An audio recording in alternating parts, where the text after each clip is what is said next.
नमस्कार दोस्तों, कैसे हैं आप? उम्मीद कर रहे हैं बढ़िया होंगे। आइए आज के लेक्चर में हम लोग देखेंगे जीव विज्ञान का लेक्चर 2।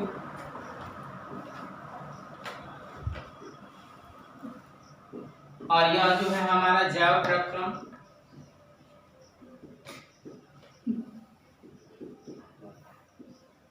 इसके पहले लेक्चर में हम देखे हैं कि पोषण से संबंधित कुछ पिछले लेक्चर में पोषण का प्रकार बताए थे। पोषण दो प्रकार से हो सकते हैं, स्वपोषी और कौन सा, विषमपोषी। अगर आप पहले वाले वीडियो नहीं देखे हैं तो डिस्क्रिप्शन में नीचे लिंक दे दिए हैं, उसमें जाकर आप देख सकते हैं। आइए देखते हैं। तो पोषण के प्रकार में जीव दो प्रकार से करते हैं जीव। एक स्वपोषी होते हैं और दूसरा विषमपोषी। स्वपोषी का मतलब बताए थे जो स्वयं पर निर्भर हो, जो स्वयं को पर क्या हो, निर्भर हो, और यह दूसरे किसी पर निर्भर हो, दूसरे किसी पर निर्भर हो। ऐसे जीव जो स्वयं पर निर्भर हो वह स्वपोषी होंगे, और जो दूसरे किसी के माध्यम से भोजन को प्राप्त करते हो वो विषमपोषी होंगे। जैसे आप देख सकते हैं यहाँ पे स्वपोषी का मतलब स्व आप प्लस क्या पोषी बराबर स्व का मतलब खुद स्वयं, अपोषी का मतलब पोषण करना या पालन करना। मतलब ऐसे जीव जो स्वयं को पोषित करते हो वे हमारा स्वपोषी कहलाए। वे हमारा क्या कहलाए, स्वपोषी। अब इसके अंतर्गत जितने हैं आपको पादप जगत के आएंगे। पादप तो पादप एक नया शब्द आ गया, तो यहाँ पे आपको बिल्कुल थोड़ा सा भी कंफ्यूज होने की बात नहीं है। पादप जहां जहां दिए हो वहां पर एक लाइन में आप समझ सकते हैं पेड़ पौधों की बात कर रहा है। किसकी बात कर रहा है, पेड़ पौधों। तो जहां जहां आपका पादप होगा तो वहां पे पेड़ पौधों की बात की जाएगी। तो स्वपोषी में जब भी आएंगे तो पादप जगत के जीव आएंगे, पेड़ पौधे आएंगे, और यह पेड़ पौधे जो है अपना भोजन किस प्रक्रिया से बनाते हैं, प्रकाश संश्लेषी। तो आप एक लाइन में कह सकते हैं प्रकाश संश्लेषी क्या है, तो पादपों को अपने भोजन बनाने की क्रिया को ही हम लोग क्या कहते हैं, प्रकाश संश्लेषी। पादपों को अपने भोजन बनाने की क्रिया को क्या कहेंगे, प्रकाश संश्लेषी। लिखते चलिएगा। अगर आप लोग जब भी वीडियो को देख रहे हैं, जो भी कोई सर पढ़ा रहे हैं, तो तुरंत आप लोग जो है पेन और कॉपी लेके साथ में बैठिए, तब जो है पढ़ने में भी आनंद आएगा। और आप लोग लिखते रहेंगे, कमेंट करते रहेंगे, तो पढ़ाने वाले को भी आनंद आएगा। आगे आइए। और स्वपोषी में दो प्रकार से जीव पोषण करते हैं, अपना प्रकाश संश्लेषण द्वारा और रसायन संश्लेषण द्वारा। रसायन संश्लेषण का मतलब यह हुआ कि किसी दूसरे जीवों के माध्यम से वह अपना पोषण कर लेते हैं। अब आइए देखा जाए प्रकाश संश्लेषण की प्रक्रिया। सबसे पहले तो जानिए प्रकाश संश्लेषण की जो प्रक्रिया होती है वह किस प्रकार की होती है, तो वह रासायनिक।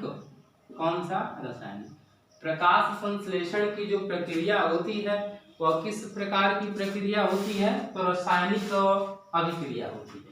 और इसके बाद आगे हम लोग देखेंगे पादपों में संश्लेषण, मतलब प्रकाश संश्लेषण। प्रकाश संश्लेषण की ये जो क्रिया है किस प्रकार से होती है, तो आप सीधे कह सकते हैं प्रकाश संश्लेषण की प्रक्रिया जो है इसमें यह होता है कि पौधे जो है वायुमंडल से कार्बन डाइऑक्साइड ग्रहण कर लेते हैं और भूमि से जल ग्रहण कर लेते हैं जड़ की सहायता से। फिर देखिए पौधों में संश्लेषण या प्रकाश संश्लेषण क्या होता है, तो कहेंगे कि वायुमंडल से जो है कार्बन डाइऑक्साइड को ग्रहण करना और उसके बाद जल की उपस्थिति में यह हो गया आपका इकट्ठा कर लेना, और उसके बाद आपका प्रकाश रहेगा। जैसे यह तीनों क्रियाएं होंगी तो पौधा जो है अपने लिए खाना तैयार कर लेगा, और पौधा अपने लिए खाना किस रूप में तैयार करेगा, कार्बोहाइड्रेट या ग्लूकोज। अब यदि बात करें तो यह आपका कार्बन डाइऑक्साइड हो गया, ऑक्साइड, यह आपका जल हो गया, ग्लूकोज हो गया, जल हो गया, ऑक्सीजन। फिर से देखिए, प्रकाश संश्लेषण की क्रिया में यह होती है कि पौधे कार्बन डाइऑक्साइड और जल को प्रकाश की उपस्थिति में बनाकर जो है इसके बाद ग्लूकोज, जल और क्या ऑक्सीजन प्राप्त कर लेते हैं। तो आप इसको ऐसे भी कह सकते हैं कि प्रकाश की उपस्थिति के कारण ही जो है पौधा कार्बोहाइड्रेट अपना प्राप्त कर ले रहा है, कार्बोहाइड्रेट। तो पौधों को ऊर्जा मिलने के लिए पौधों को क्या चाहिए? कार्बोहाइड्रेट। कार्बोहाइड्रेट जो मिल रहा है पौधों को किस क्रिया से मिल रहा है? प्रकाश की उपस्थिति के कारण मिल रहा है। और इसके साथ साथ और क्या चाहिए उसको? कार्बन डाइऑक्साइड और जल चाहिए। कार्बन डाइऑक्साइड पौधे कहाँ से ग्रहण कर रहे हैं? तो वायुमंडल से ग्रहण कर रहे हैं। जल कहाँ से? तो भूमि से। और प्रकाश की उपस्थिति। अब देखिए इसके बाद आगे आते हैं प्रकाश संश्लेषण का कार्यस्थल। कहने का मतलब है भाई ये जो प्रकाश संश्लेषण होता है पौधों में कहीं ना कहीं होता होगा, तो वही हम लोग इस हेडिंग में बात करेंगे। इसको डाल दीजिए प्रकाश संश्लेषण। अब इसमें जो है प्रकाश संश्लेषण की का कार्यस्थल, तो प्रकाश संश्लेषण का कार्यस्थल में कुछ है नहीं, इसमें बिल्कुल कॉमन फैक्ट है। देखिए तो पौधे अपना प्रकाश संश्लेषण की क्रिया कहाँ से स्टार्ट करते हैं? पत्तियों से। पौधे अपना जो है प्रकाश संश्लेषण की क्रिया कहाँ से स्टार्ट करते हैं? पत्तियों से। पत्तियों में एक होता है पर्णहरिण, जिसको अंग्रेजी में क्लोरोफिल कहते हैं, क्लोरोफिल। तो पौधे जो है प्रकाश संश्लेषण की प्रक्रिया आप एक लाइन में कह सकते हैं पत्तियों के क्लोरोफिल में करते हैं। अब यह पाया कहाँ जाता है? तो यह पत्तियों में पाया जाता है आपका, और पत्तियों की मध्य जो भाग होता है उसमें सर्वाधिक पाया जाता है। तो देखिए तो आप इसको बता सकते हैं प्रकाश संश्लेषण का कार्यस्थल कहाँ है? तो पत्तियों में है, पत्तियों में। और पत्तियों में किसकी उपस्थिति के कारण यह प्रकाश संश्लेषण होता है? तो क्लोरोफिल। इसका मतलब यह हुआ कि यदि पत्तियों से क्लोरोफिल को हटा दिया जाए तो प्रकाश संश्लेषण की क्रिया नहीं होगी। फिर से समझिए, इसका मतलब यह हुआ कि पत्तियों से जो है पर्णहरिण या क्लोरोफिल को निकाल दिया जाए, हटा दिया जाए, तो यहाँ पर जो है प्रकाश संश्लेषण की क्रिया नहीं होगी। इसके बाद अगला पत्तियों की संरचना की हम बात करें। पत्तियों की संरचना को हम दो भागों में बांटे हैं, एक बाह्य संरचना और दूसरा आंतरिक संरचना। तो वीडियो को थोड़ा शेयर करते रहिएगा और लाइक कीजिएगा। आइए आगे देखते हैं हम पत्तियों की संरचना में। तो पत्तियों की संरचना को दो भागों में बांटे, एक बाह्य और दूसरा आंतरिक। तो बाह्य आंतरिक से क्या संबंध है? बाह्य से संबंध है ऐसे भाग को जिसको हम देख सकते हैं वो आपका बाह्य हो गया, और जिसको नहीं देख सकते आंतरिक हो गया। तो बाह्य में देखिए क्या क्या होता है आपका। तो बाह्य संरचना में पर्णधार होता है, पर्णफलक होता है, सिराएं होती है और पर्णवृत्त होता है। यह होते क्या है? तो देख लीजिए पर्णधार। पर्णधार का मतलब यह हुआ पौधों की जो पत्तियां होती हैं वह जिस भाग से लगी होती है तने में, यही जो भाग होता है आपका पर्णधार होता है।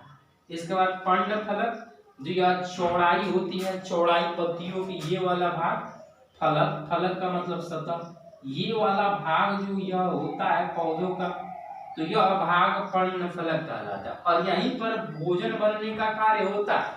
तो याद रखिए क्वेश्चन की पौधों में जो है भोजन बनने का कार्य कहाँ होता है? तो पर्णफलक में होता है। और इसके बाद सिराएं, तो यह आपका सिराएं हो गया। यह जो लाइन आप देख रहे हैं यह सिराएं। सिरा का मतलब नस। जिस प्रकार से व्यक्ति या जीव जंतु में नस होता है, ठीक उसी प्रकार से जो है पौधों में सिरा है। यह जो है जल को हर एक अंगों तक क्या करती है? पहुंचाती है पौधों की।